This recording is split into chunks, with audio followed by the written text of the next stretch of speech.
Welcome to RHM Grafted In. I'm Pastor Bob Hill. In this midweek exhortation, I want to encourage you to find a time for emotional refueling.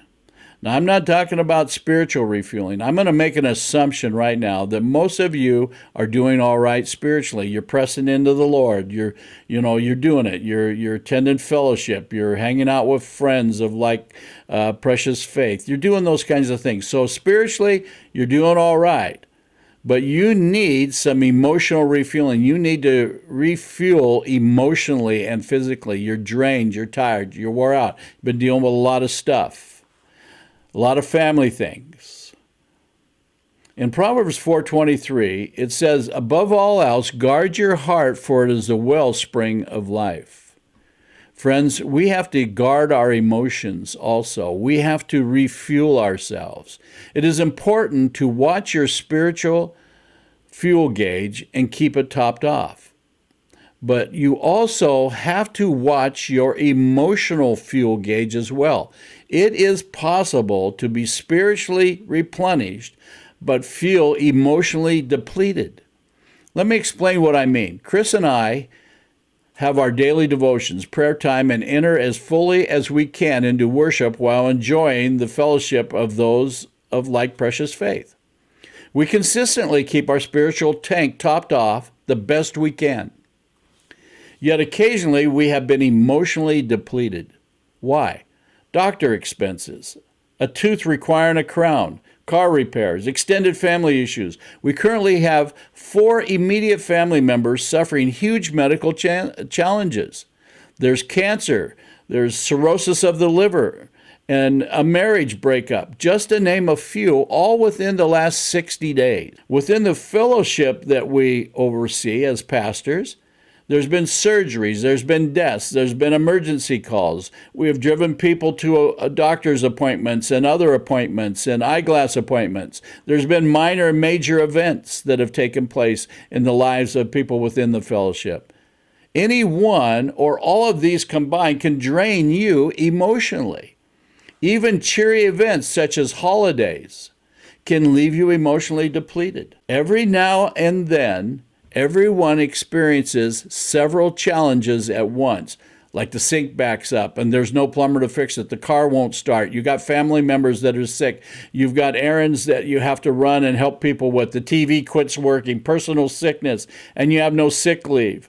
Or the budget, your budget goes into crisis right now, and unexpected things have just taken away your spendable money. When your emotional tank is on empty, you are likely to feel uninterested in dealing with others. Friends, not to worry.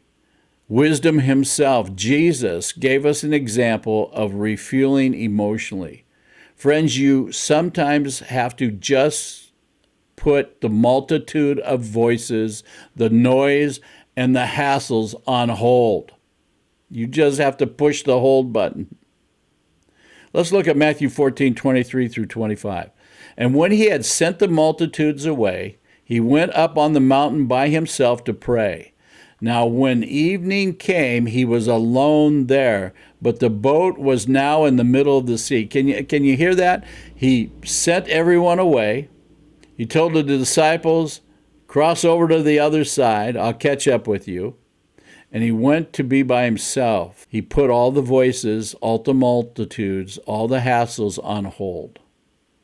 But the boat was in the middle of the sea, and the waves and the wind were blowing, and there was a crisis, but he was still on the mountain. When he came down, he dealt with it, and he assisted. But he went up on the mountain by himself to pray, and he was there alone. Let's talk about refueling for a minute.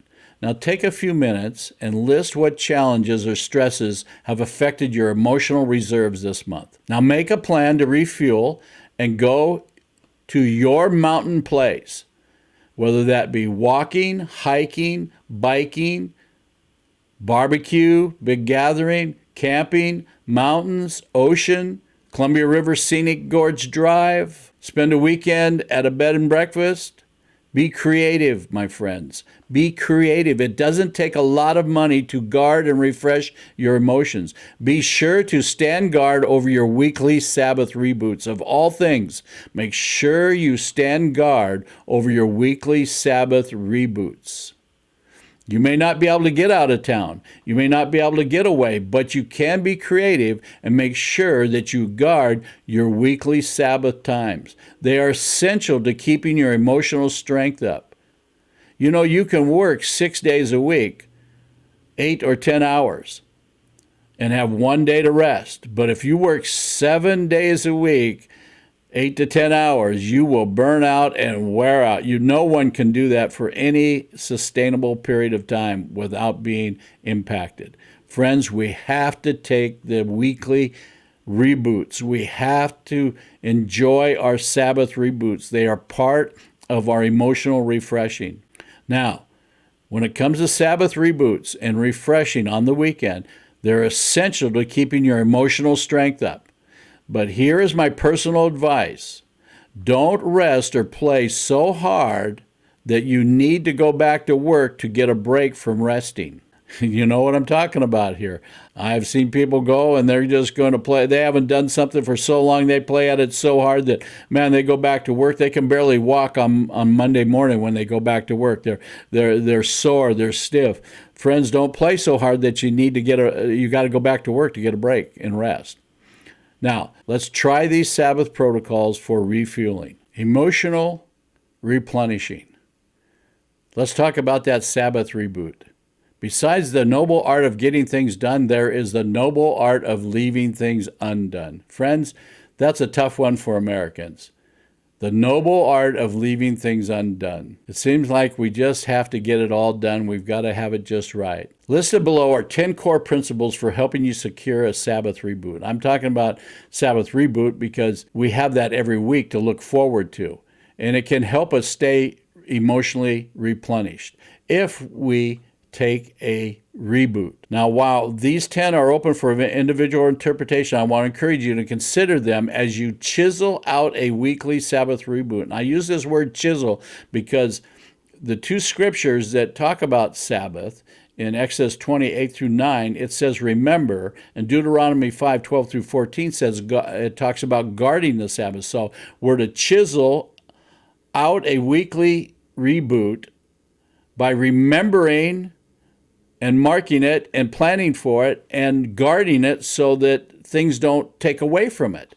It's so easy to have people drag you off into family issues and stuff like that, especially people who don't understand anything about the Sabbath or about a reboot. They're just in the grind doing it 7 days a week, just trying to get through and keep their head above water. But you and I have been given a weekly reboot. The scripture tells us to take it. We're to remember it, plan for it, look forward to it, and we're to guard it so others cannot take away from it. Now, core principles for rebooting. Let's just take a look at them.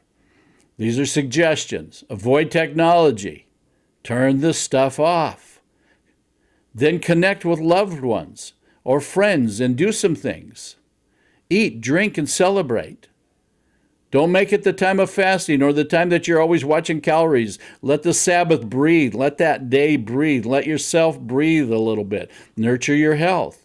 Get outside. Replenish, restore, reestablish yourself by nurturing your health, getting outside, celebrating. Avoid commerce. Don't make it the day that you do all your shopping or the day that you have to do all of that kind of stuff. Try to stay out of the hubbub of the stores and all the commercial stuff. Shun your weekly routines, the things that you normally do. Don't make it your vacuuming day or your dusting day or the laundry day. Put that stuff off. There is the noble art of leaving things undone.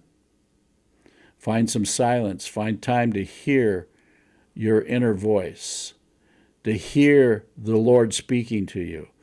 And it's also a time when you can give back of yourself in your local fellowship, where you can give of yourself and do some things and assist people and help people and work in a greater good type situation.